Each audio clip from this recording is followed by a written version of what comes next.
Good morning, everyone, and we're finally up and operational. I'd like to welcome all of you to the October 2000 something or other, 24, is that where we at? Yeah, meeting the Mountain View Computer Users Group. I'm John Buno, your president, and let's get started. So, let's get started. Today's agenda, we're going to have timely tech topics. Not too much went on this past month, but some things. And then, probably what I think the most interesting meetings we've had in quite a while, what to do when your computer gets slow. Cleaning up and optimizing performance. What happens when, what do you do?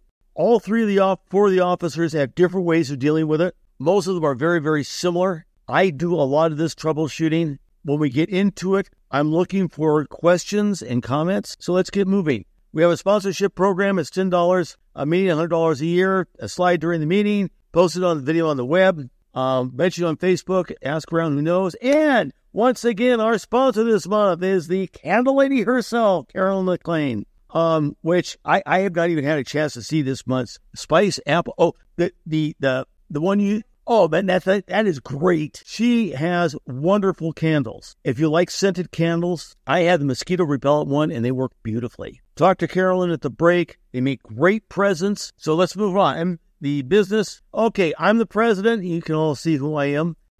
Carolyn is our treasurer, and we'll get the treasury report just after this. Mike, hold up your hand. Mike is our vice president, or president of vice. I forget which one he is this week. He handles mainly Windows and iOS. We have Barry, who handles Mac, OS, and iOS. Carolyn handles Windows and iOS. I do a little bit of everything. We do have a webmaster, Jim Emmons, who is threatening to actually come to a meeting.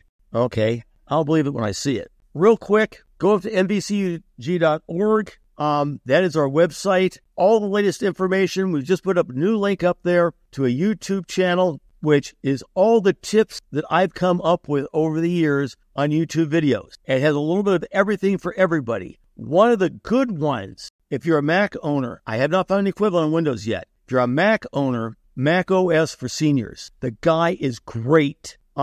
He explains things very easily. Things which I didn't even know about, he covers. So that's one to check out. Oh, the YouTube, it's a link off the webpage. Yeah, it'll take you straight to the channel. At least it's supposed to. Or it takes you to the playlist on my channel, on the group channel. There we go. Visit the website to learn more about our Facebook page, membership benefits. I don't cover those anymore. That's our resource to do that.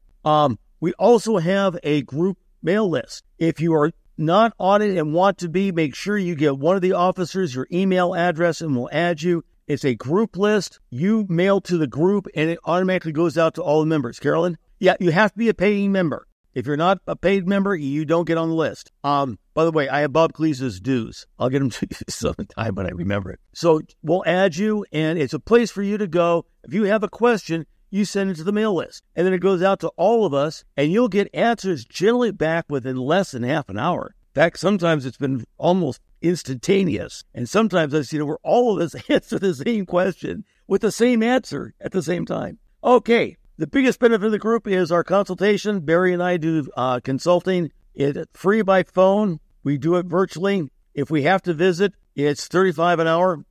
We rarely have to visit. Most of the time we can do it either over the phone or by sharing screen. We can either do it Zoom or through message. By the way, if you have a Mac or iOS, the share screen function on those devices now is amazingly good. It really works well. If you call us and you don't get an answer, leave a message. My phone is now working. It wasn't all night.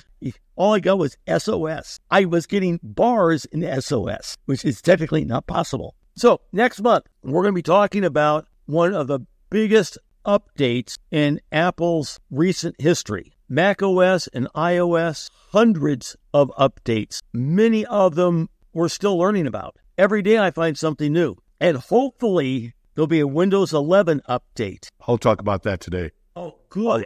Just an overview. Now, in December, I will not be here, so you get the Mike and Barry show. And for those of you who've never been to a Mike and Barry show, it is worth coming because they do a great job. They really do a good job. I get to see when I do the videos, so I know how good they are. Okay, I just may let them take over. And they're going to be doing Windows 11 and cloud storage. If you're confused about the cloud, many people are. come and it will be explained to you and how to use it, why to use it, what you need to know, and what you don't need to know. It's actually much easier than you think. And we're going to be covering OneDrive, iCloud, Dropbox or not? Probably mentioned some of that. Okay, iCloud and...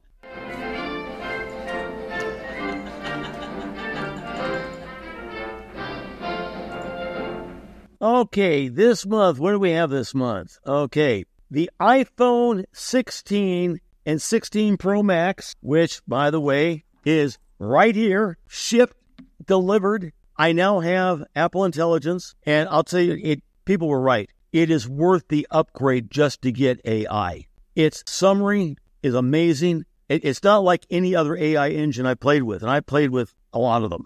It's a useful tool. I use it almost every day. As a matter of fact, most of the bullet points that you see on these slides were generated by the AI feature because it does such a good job. That way, I don't have to do it. And yes, it's selling like hotcakes. It's already back ordered. If you order one today, it'll be 2, maybe 3 weeks before you get it, if you're lucky. Kaspersky Antivirus. That's me. Okay, talk to us, boy. Okay, want to switch me over to the Zoom, or shall I just talk into the mic? Let's go to the Zoom. What happened is that the U.S. government decided, with everything happening with Russia, that Kaspersky, which is a Russian company, could no longer be installed on government devices. Kaspersky declared that at that point, it's no longer worth it to them to be in the U.S. market, and they've pulled out. So as of 30 September, there was no longer you could not purchase or get support for Kaspersky products. If you happen to have Kaspersky antivirus, you'll still have it, but you'll never get another update for it. That's what's happening with that. Okay, and let me talk about that for just a second. I was so happy to hear about this announcement because when you get an antiviral program, get it from somebody that you can trust. These guys you couldn't trust. There was another Russian outfit, I can't remember their name, it was even worse. Most of the viruses that get on machines can be traced back to one of two countries, North Korea or Russia. Contrary to popular opinion, China does not put out many viruses against the mass population. They just do TikTok. Windows 11. Mike, your turn again. Hang on, there we go. Okay, Microsoft has changed the way that they do patching over the last few years. The way they currently do it is there were 2 major rollouts per year, the name of the year and then H1 in the spring and H2 in the fall. They seem to have pretty much not done the H1 anymore, and they're depending on one major rollout, 24 H2 this year. That started rolling out in 1 October. It's a phased rollout, which means that everybody's not getting it all at once. I've actually gone up and looked for updates, and I have not yet received it. It's supposed to be a really major update, lots of changes. Last night I ran across an article that actually said this is really Windows 12 in a way, so there's going to be a lot of changes. I don't really have any other information for you yet. I will probably be covering that in some depth in December when it's gone out to everybody and I've had a chance to take a look at it. Okay, Mike, thanks. I want to just pop in on that one. On the Windows developer site, there's been a lot of talk about this rollout, mainly conjecture of what it's going to be. Windows 12 has been mentioned numerous times. Microsoft, which normally chips in on these conversations, has been deadly silent. So we really don't know exactly what we're going to see. The rumors are it's going to be massive because they're trying to play catch up because Linux is starting to take off more than they expected. macOS has taken off a lot. So there's a competition going on and everybody's trying to play catch up with each other or surpass each other, which is great for the user. Microsoft Office standalone version. Mike, that's you again. I just wanted to mention that because I know a lot of folks aren't happy with the Microsoft 365 subscription model. So they have updated the standalone Microsoft Office product for the first time in a few years, 3 or 4 years, I think. Microsoft Office 2024 is available. It is $149 for the standalone version. Of course, you don't get some of the cloud stuff that comes with the subscription, but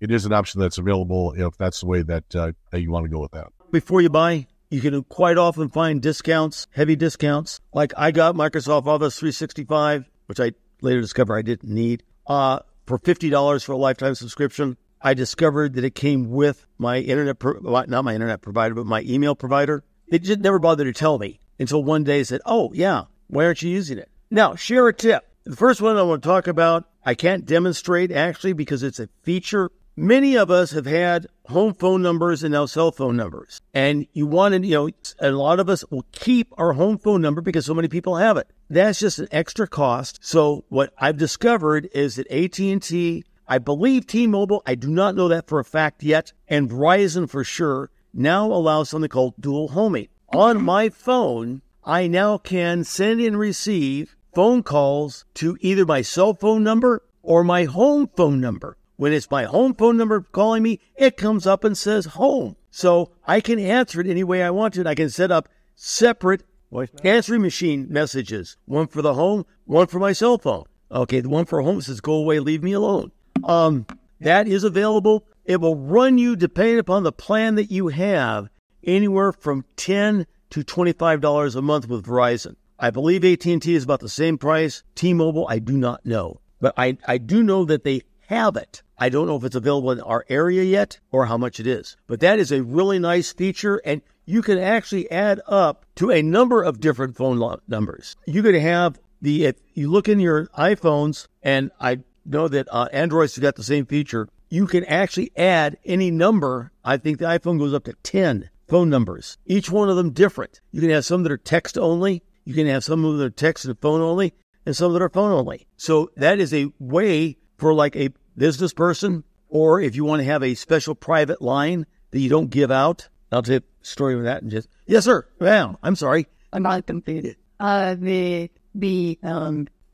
you were just speaking of, is it based on OS, iOS, Dual homing? That depends upon your carrier. It's a carrier specific, not phone specific. If the carrier allows it, like if you're with Verizon, if Verizon allows it, then you can. Yes. Yeah, Barry? It also depends on having eSIM capability, I believe. Maybe. Okay. Because when I added my second line, they wanted to know, did I have an eSIM or no eSIM? Because there's two different ways of setting it up. I think that's still carrier dependent, but I'm not sure about that. Definitely on the 14 and above, because I had it on my 14, worked like a champ. To the new calculator, this calculator feature is amazing. Most of you know that the iPad never had a calculator and now has a calculator. And the calculator on the Mac and iPhone have never been updated in years until now. What I'm going to show you, let's go into calculator. This is what the calculator looks like. Well, one of the changes that they did is you now have your past results shown where it didn't show up before. And you're saying, John, so what? Okay. Now on the iPhone, if you turn your iPhone sideways, you get a scientific calculator. Let me show you. This feature, by the way, is available in almost every app. Let's say that I have 1,000 minus 400 equals. Now you notice what just happened.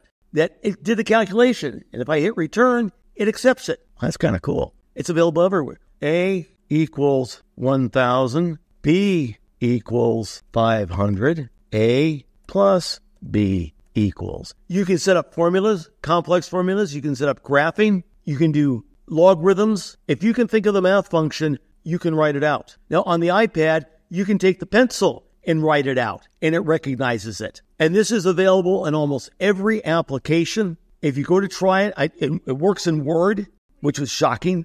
Update to iOS 18. It's part of macOS. It's just that it just worked. Word for Mac. Word for Mac. Oh no, Windows. No, you have to be on Word on the iPad, iOS, or macOS. It works in Word. What this is, I'm going to share this out. What this is it's a little utility that's built into Windows that Jim Emmons reminded me of called Winget. Years ago, I used to have a piece of software that would go up and automatically update all the software I had installed on my system.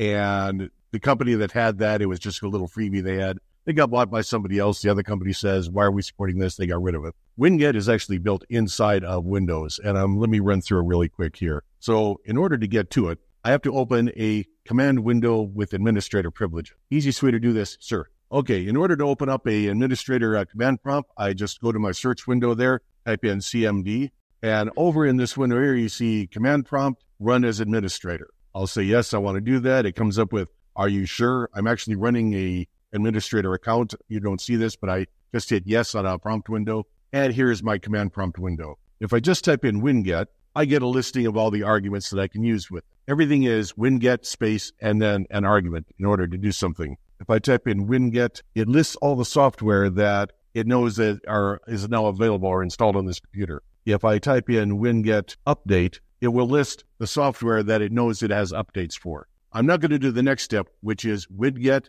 update, and then a space, a dash, and all. And then we'll go ahead and update everything that it can. I won't do it here because I have no idea how long that would take. Probably. Although it doesn't look like it's too bad. Windows PC Health Check, Chrome, OBS Studio, Microsoft Visual C++.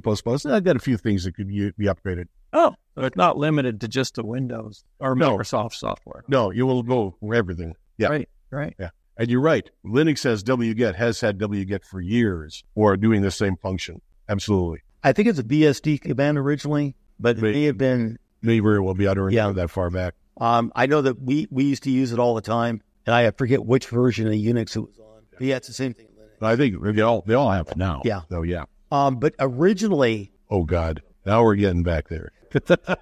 There's not a Mac yet. We're going to have a discussion. I started with the PDP. All right, but that's it. I just want to let you know that there is a way to update your software easily and painless, and that comes in handy sometimes. Yeah. Okay. Okay, that's it. That's okay. Then, with that being said, we're going to go back to our presentation. Any more questions, comments, observations, discussion? It's time for a break. Am I the only one that looks at these decks beforehand?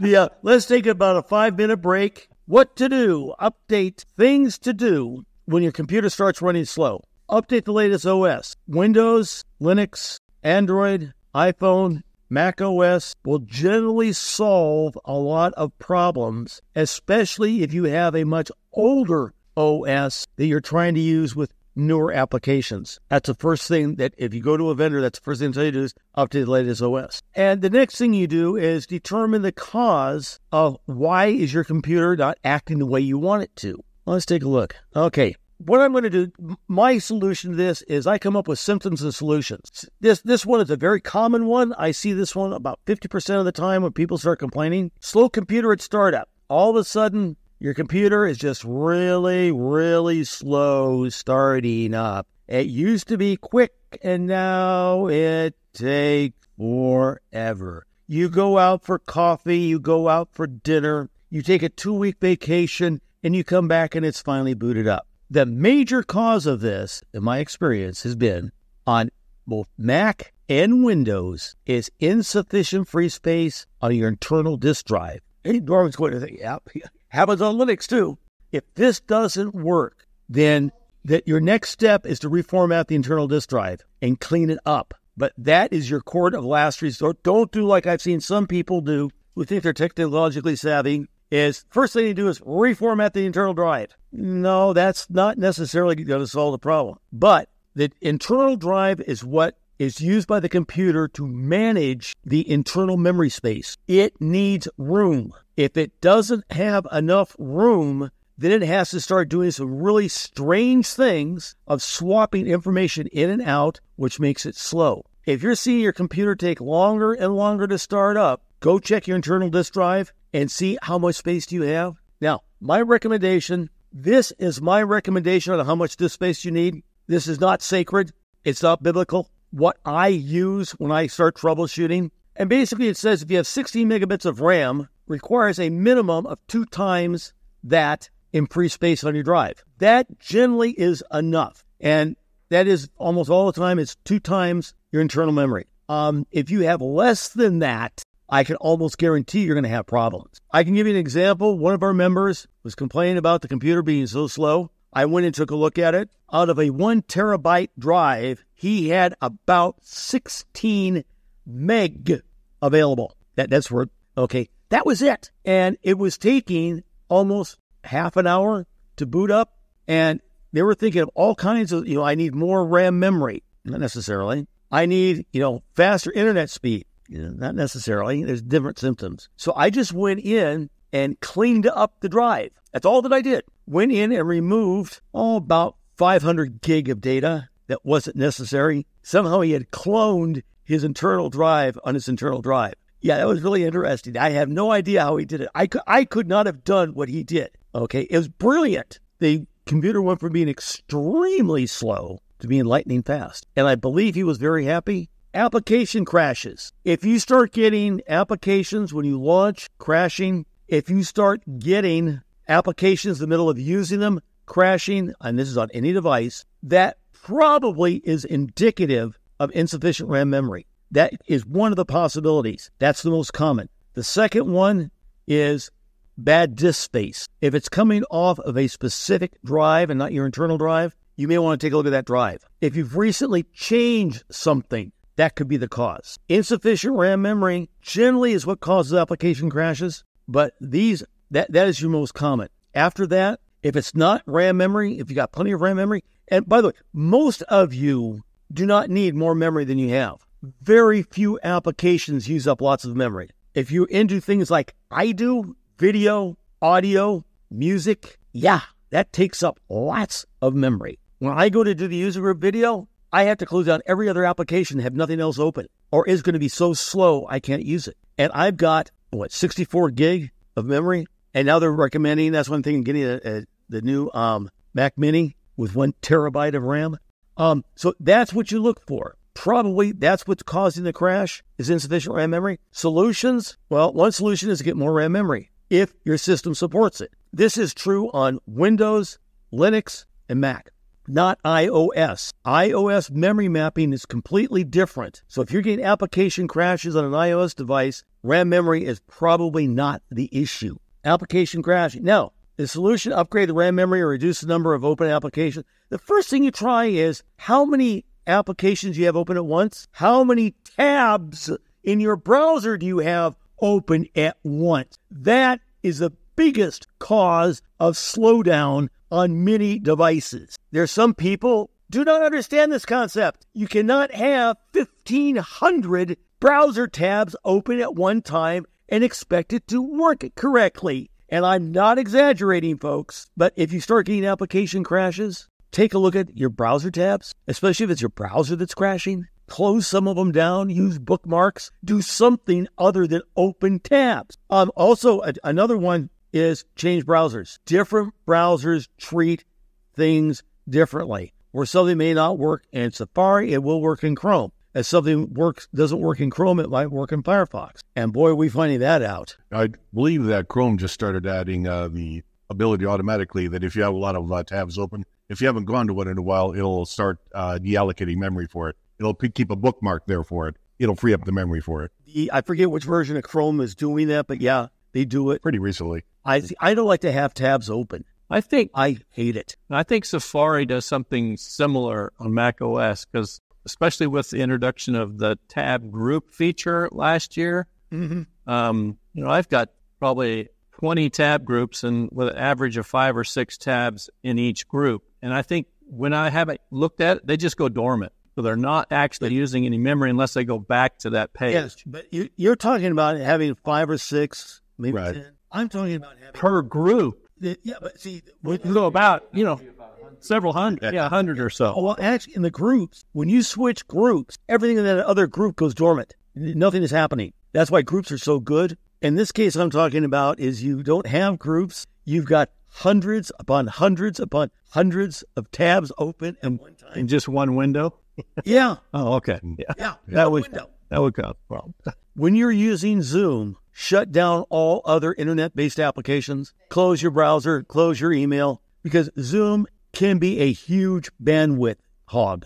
So it's just a good practice, right? Especially if you have a slow internet connection. Now, if you have a high-speed internet connection, don't worry about it. Now, here, when you're having internet connectivity issues, what do? I get lots of calls from people who think they need to get a new computer because their internet speed's slow. If you're having issues with intermittent problems with your internet connection, you're getting speed issues, in order to try, restart the modem. Now, if you have a modem router combination, you just restart one device.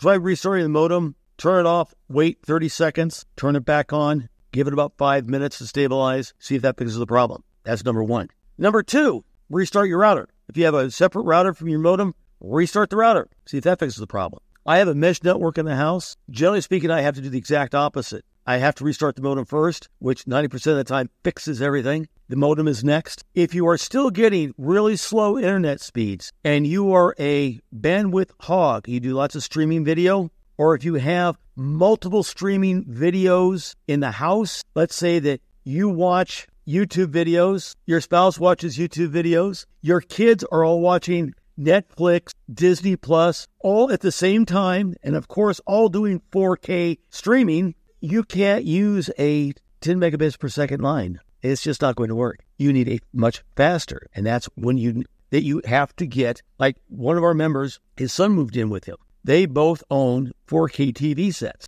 which, fortunately, are set to 4K for streaming. They hooked the two TV sets up, and all of a sudden, they couldn't get one or the other, or both of them couldn't get to watch movies. And they called me up and said, what do we do? What do we do? After they spent 2 days with Samsung trying to get an answer, and the answer is pretty simple. You can't have on his line, which is 25 megabits per second, you cannot do simultaneously 4K download streaming.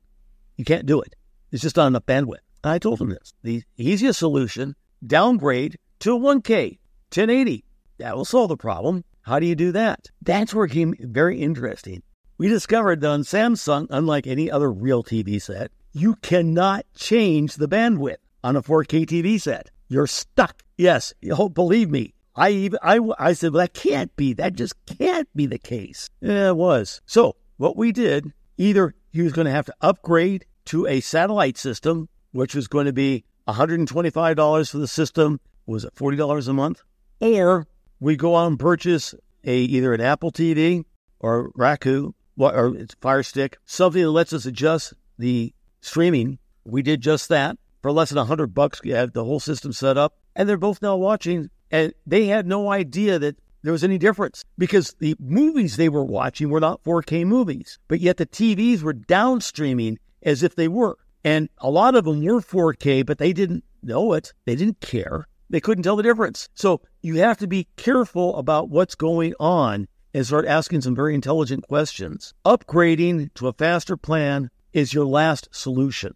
I was able to downgrade mine. I realized I didn't need 100 megabits per second. And I stream video almost 24/7. I use it all the time. But I'm very careful about when I use it. Because when I'm doing streaming, I don't do anything else. I don't do Wi-Fi calling. What also is coming in is home internet through your cell phone provider. That is just around the corner in Sierra Vista. What you'll get is you get a little box. It's about this big. It's actually a cell phone. It's a hotspot. And you can get, with 5G ultra-wide, you can get up around 200 to 300 megabits per second, which is, for most people, plenty fast enough. I know that's way faster than I need. The reason, the hotspot feature on most, the vendor caps it, that you can only get fast speeds for so long, and then it'll downgrade it the longer you use it. None of them have it. They will all slow it down. Read that very carefully, okay? Because they use the term throttle. They are not throttling.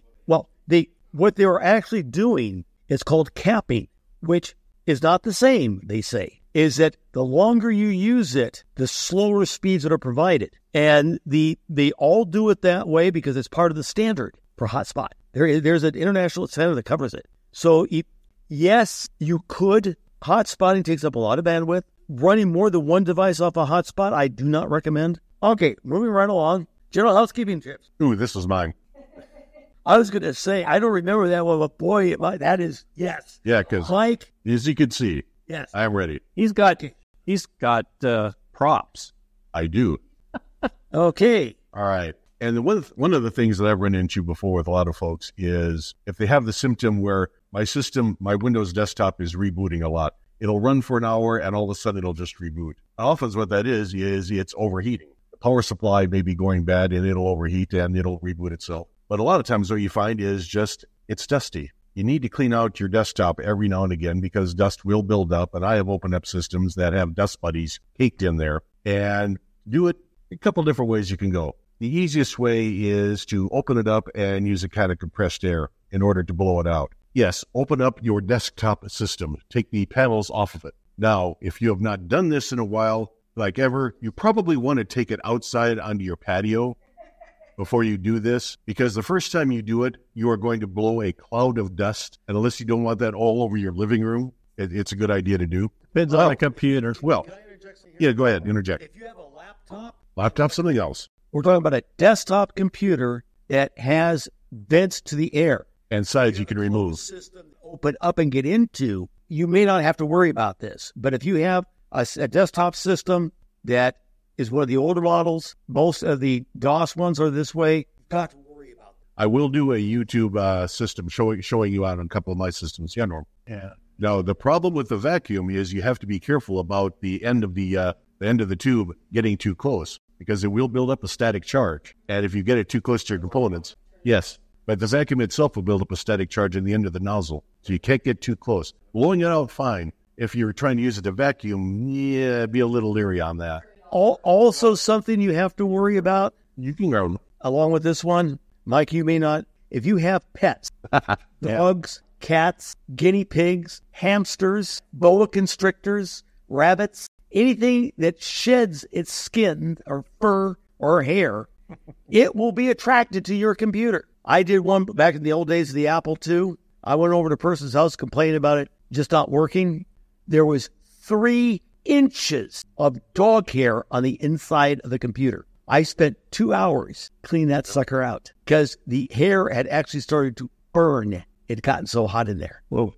So if you have pets or you know people who have pets, make sure that they keep their computers, laptops, desktops. Anytime you see a vent on it, you don't want it near hair. If your wife sheds like a dog. So if you have a desktop system that is large enough that, not a laptop, but it's large enough that that it will take in this kind of thing. Like I said, if it's portable enough, you could take it outside, or remove the sides. I have 2 systems. One is fairly small. I can carry it easily. The other one, the newer one I just got, I couldn't believe when it was delivered. I didn't realize the thing weighs 90 pounds. That is not being carried outside. I am very careful about once a month or so to open this up. These systems have a side that you can unscrew pretty easily. Older systems were a nightmare. They'd have 25 screws, and it was just ridiculous. Newer systems are pretty easy to take the sides off. When you take this, save it for the end, my dear. When you open it up, you're going to look in there, and especially if you do have pets, and yes, we used to have dogs, there's going to be dust in there. There's going to be fur. What you want to do is take a can of compressed air. You can use a shop vac and blow it out.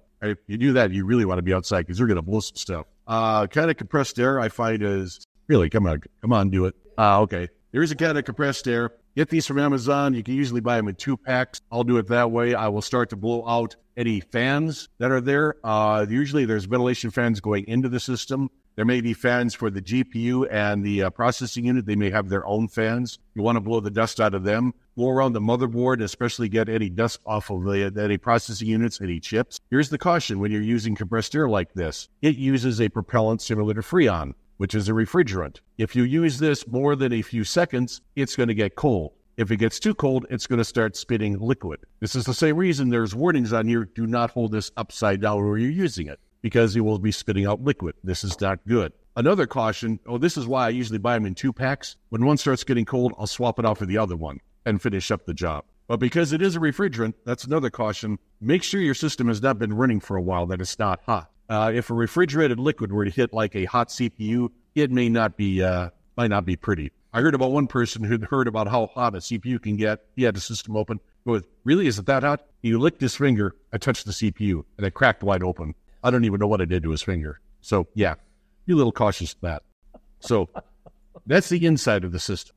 Outside of the system, well, one of my favorite things for getting the Cheeto crumbs out of the keyboards, you're right, this doesn't work well with backgrounds. This is an ostrich feather duster. The nice thing about using ostrich feather dusters on electronics is they have natural oils that tend to be anti-static. So I don't use this on the inside. I just use this for the keyboard and around the outside. Available, at least some years ago, at the Rooster Cogburn Ostrich Ranch up by Picacho Peak. I also have a full-size feather duster that I got up there that I use for housework. That's kind of nice. The other thing that you'll need for the outside is something as non-toxic screen cleaner, like Screen Mom, and a microfiber cloth of some kind or another. I use this for both the monitor and the outside. When you use this, do not spray directly onto the monitor. I always spray it on the cloth and then use that to spread. I would not use commercial cleaning products. Monitors usually have an anti-glare coating, and ammonia, bleach, anything like that can damage that.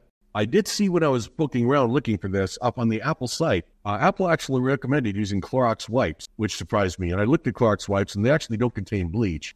Personally, I'd still be a little leery of it, but Apple says, so I don't know. I've been using them for years, problem. So, yeah, okay. So that's it in order to take care of the inside and the outside of the system. I'd recommend doing this about once a month or so. Anyway, I'm not that good at it. If I get around every 6 months, I'm very lucky. If I can interject something in this one, what Mike is saying is absolutely 100% correct. But it is not limited to just computer components. Any electronic component, TVs, amplifiers, radios, dust them, okay? Go in about once a month and just dust them off and get all the dust off of them, especially if you take a look at the back of them and you got like a ½ inch of dust back there. Sierra Vista is notorious for dust. Yes, very bad. And that's why I put in an air filter, one of these HEPA air filters, and I was amazed at how much difference that made. I used to have almost a ½ inch of dust every month. I'd have to go in. Now, I rarely see dust, but it's all electronic components, especially TVs, the back of your TV, amplifiers, home pods. Do you dust your home pods? You should have one. I don't have any home. The mini pods. The wireless speaker. Yeah, wireless speaker. I have echoes. Any other questions? Yes, Maureen. Is it like to a minor? An iMac can't open up, but it does have it does have inlet on the bottom, and it's the air goes through bottom to top. You want to keep those vents clean. And a lot of the laptops used to use they'd actually draw in air through. Back when they had floppy drives, they'd actually draw the air in through the floppy drives for ventilation. I'd usually just stick the compressed air comes with a little straw thing. I'd just usually stick that in there and try to blow things out a little bit. Okay. Any questions about this? Let's go on to the next slide. The reason I put this up there is I wanted to show how specifically these are done on the Windows 11 systems, because, of course, as they move from Windows 10 to 11, they move everything around. They're trying to get rid of Control Panel and moving everything into settings. And some of the things are actually a lot easier to do now. Well, let me go ahead and show this. I'm going to go ahead and share some of the things that I usually do. And share. All right. I am going to go into the Start menu, and I'm going to go into Settings. And, okay, one of the things I wanted to tell you here, a little digression. I mentioned that 24H2 is rolling out now. In order to see whether or not you've got it is go to System right here and drop all the way down to About. And this will tell you what kind of Windows that you have. I am still on 23H2. They have not rolled it out to this device. Now, as far as maintaining your system, what I'll do a lot of times is see if there's any apps that I'm still using that I really don't want to use anymore. So again, I'm under Settings. I'll drop down to Apps, and I can look at my installed apps and see exactly what I've got installed here. And then I can go ahead down here if I've decided I've got something I don't really need. Click on the three little dots there. It'll come up with an uninstall option. I can uninstall any apps that I don't need from this. Now, I'd be very leery about deleting anything from Microsoft, because probably if they put it in there, I probably need it. For example, I see here's one I hadn't noticed before. I have Microsoft Copilot. This is new. I'll have to play with that a little bit. So that's one of the ways that you can do this. We go back to... I have a question about that list. Yes. Does it rate it in terms of the most used to the least used, so that you know how long it has been since you used an app? Or is it just alphabetical? Or can you change that? That is a good question. I don't think that one shows that. You may be able, if you go into Task Manager, that may show how often software is being used in a current session. Right, yeah. But I don't think this actually shows... Yeah, this is all alphabetical. Let me filter by... Or sort by. Sort by. We have name, date, and size. But not most used. Okay. Yeah, and filter by all drivers or local disk. For this one, it gives me advanced options. Let me take a look at that. Okay, then it gives me the specifications about this particular thing, which is way cool. Doesn't give you quite what you were talking about there, Barry, though. Yeah, I'm just curious. Yeah, no, good question. Well, one other thing I wanted to bring up, it used to be a major issue to figure out what apps we're installing or were running themselves on startup when you start the system. Back in the early days of Windows, when everybody was competing with each other, every application was looking for that advantage saying, ours comes up 3 seconds faster than our opponents. So they would set themselves to automatically load a memory stub on startup. And it was a bear to go in. You'd have all this stuff running, which you seldom used, and you try to figure out how to get rid of it. Something they put in here fairly recently, because I don't remember seeing this before, is they have Startup here. Again, this is under Settings, under Apps. I go to Startup, and this lists everything that can start up when you start up your Windows. And it's got a simple toggle switch. Do I want it to start up or not? If I turn it off, then it will not load on startup, which is very handy. It used to be a pretty complicated process going in through a command window and such. So that's pretty cool. Questions? All right. Software updates is always a good idea. For Windows, go to Settings and Windows Update. This tells me that it checked the last time I went ahead and went in there. Microsoft has an interesting way of doing updates now. They'll do automatic updates, and if you've got it set up to automatically check, it'll do that. Every time you boot up, it'll take a look. And Microsoft will roll out what they consider safe updates that way. However, you see I have a button here called Check for Updates. If I click that, I am now what Microsoft calls a seeker.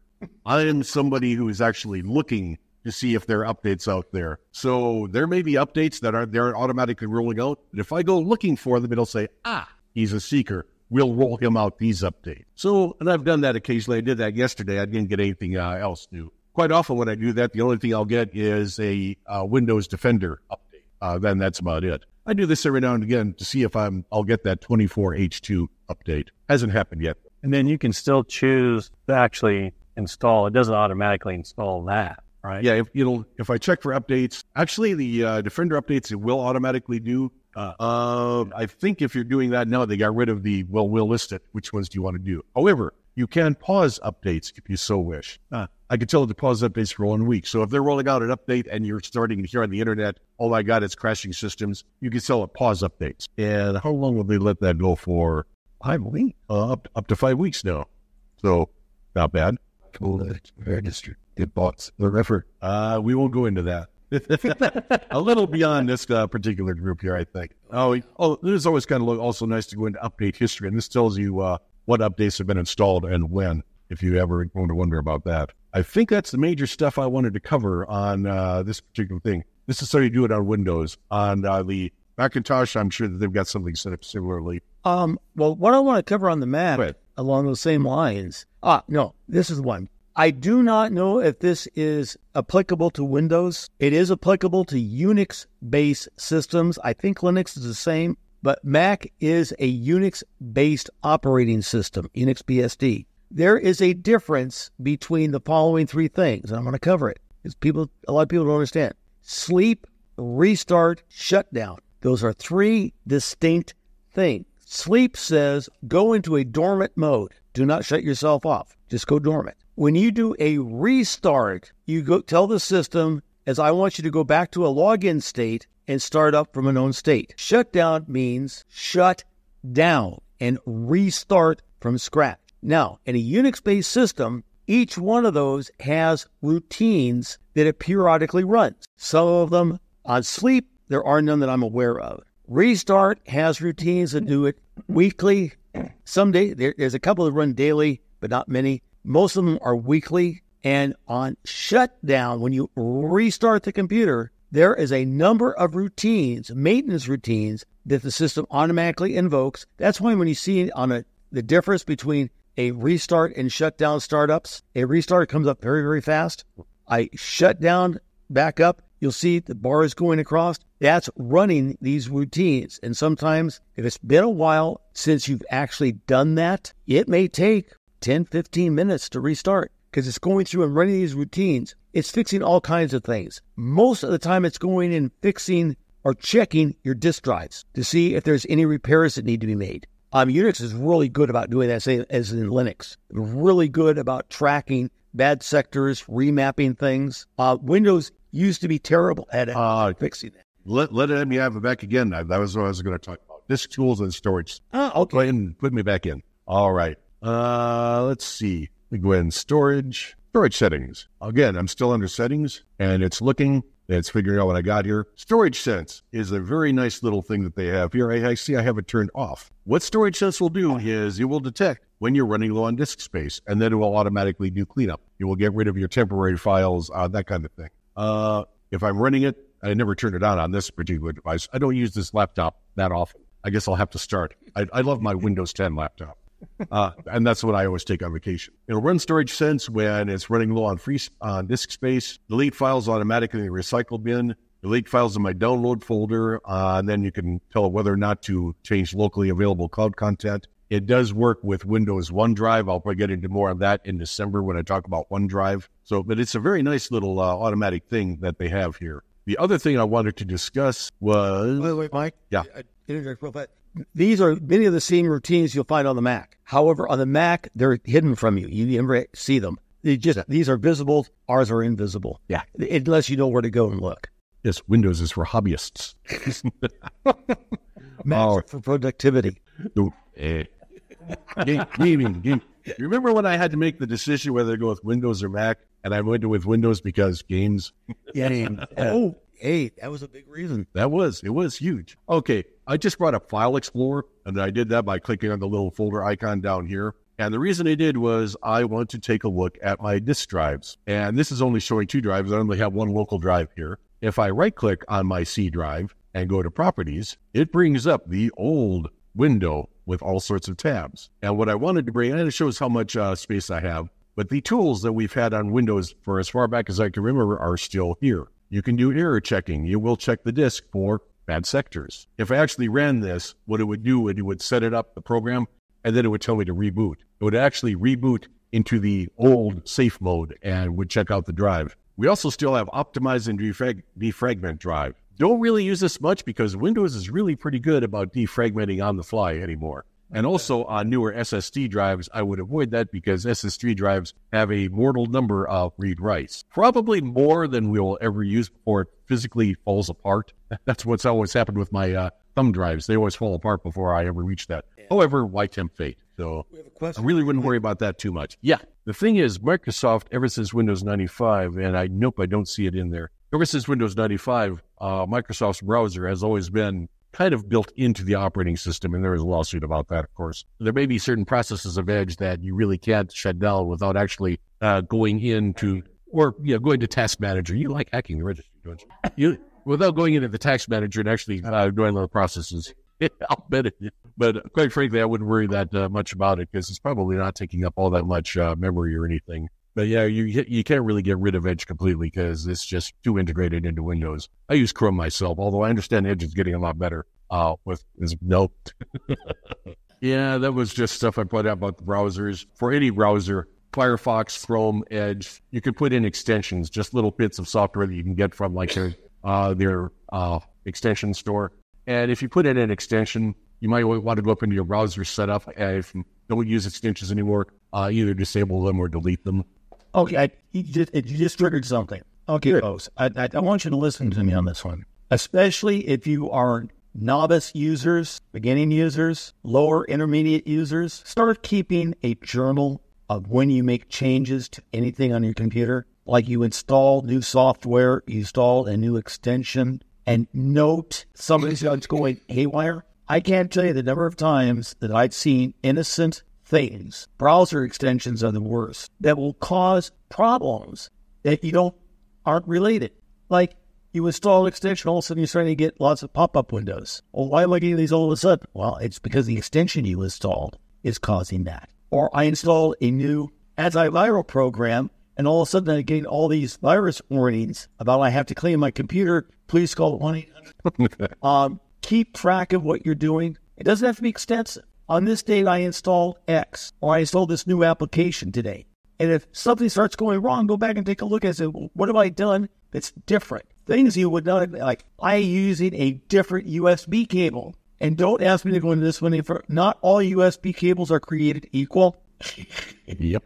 So, yes. And not all HDMI cables are created equal, especially USB-C cables. Some are designed for power, some are designed for data, and some aren't designed at all. So then we throw a circuit board for the data transfer. Like I can give you an example. I have a docking station at home that I hooked this up to. All of a sudden, my docking station was not working right. All kinds of weird things. I called up the company, the customer support. First question they asked me, did you change USB cables? Or are you using our USB cable? I don't remember. Maybe I did. So I went and checked, and son of a gun, and in the process of moving stuff around, I had switched USB cables. Coming to find out, their cable had a microcircuit in it that you had to use their cable to make it work correctly. In the documentation, for those who read documentation, which is all from computers, I don't most of the time. So yeah, keep track of those things. I installed a new disk drive. I installed this new piece of software. I changed cables. I added this accessory. And if things start to go south, then you have a good place to start looking. I do that.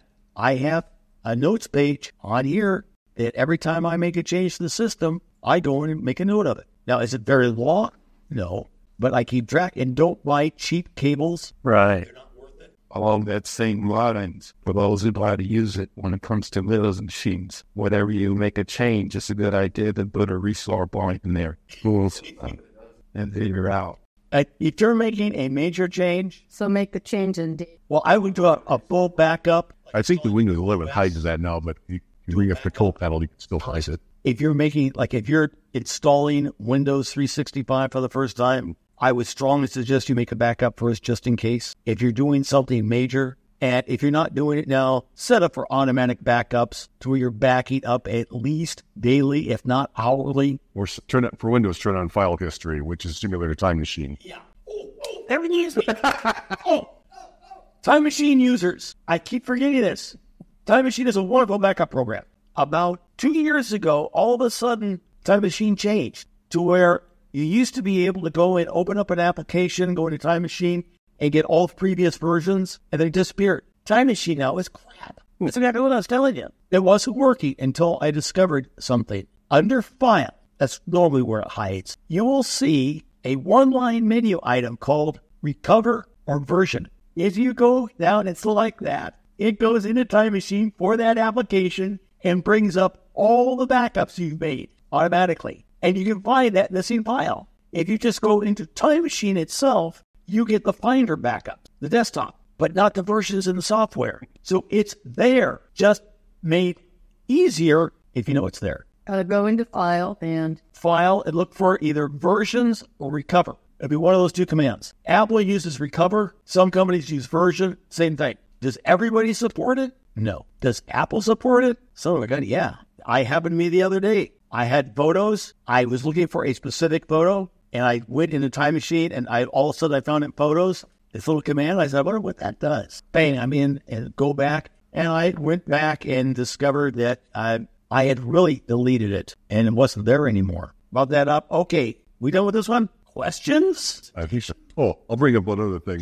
Just the last couple of days, if anybody uses the Internet Archive at archive.org, I'm a big supporter of them because their mission is to back up the Internet. They've been doing it since the mid-'90s, trying to save websites that would otherwise die. They got hacked about 3 days ago. Someone got their entire user database and the encrypted insults and passwords and put it up on Am I Been Owned. They've been down the last couple of days. They're re-engineering their software because apparently the hacker was, you guys, your security sucks. So now they're rebuilding. But just to be aware, so yeah, if you have an Internet Archive account like I do, as soon as it comes back up, go ahead and do a new password. They said they got the password database, but it was encrypted and salted, so which means it would be very difficult for them to redo that, especially since I do scrambled 24-character random passwords. Thank God for password manager. Yeah, I'm very paranoid. There you go. But speaking of such things, there's some new scams that have come out lately. If you receive a phone call from the Cochise County Sheriff's Department saying that you missed jury duty and you have to pay a $300 fine, no, they don't do that. That one is going. I received that call 6 times while I was in Florida, and I started asking. I was waiting for a very important phone call, and I got called, and it was same voice to my number, actually different numbers. No. And Publishers Clearinghouse, if you win something from Publishers Clearinghouse, they will not contact you via phone. You will get an email with a virtual credit card attached to it. That's becoming more common. Or the van will show up. This is Publishers Clearinghouse painted on the side. No, they do not give away cars and money. You're not going to get a new Mercedes or 2 new Mercedes. We had people falling for that same one again. Those of us who've been around for a while, guess who's back? The Nigerian prince. I've gotten 4 of his letters this past week. I thought he was dead and gone. What's old is new again. That's a letter from a Nigerian prince saying that you've been given X number of dollars. Just follow this link. No, you haven't. There's no Nigerian prince. Let's go and see. Was that the end of the presentation? I believe so.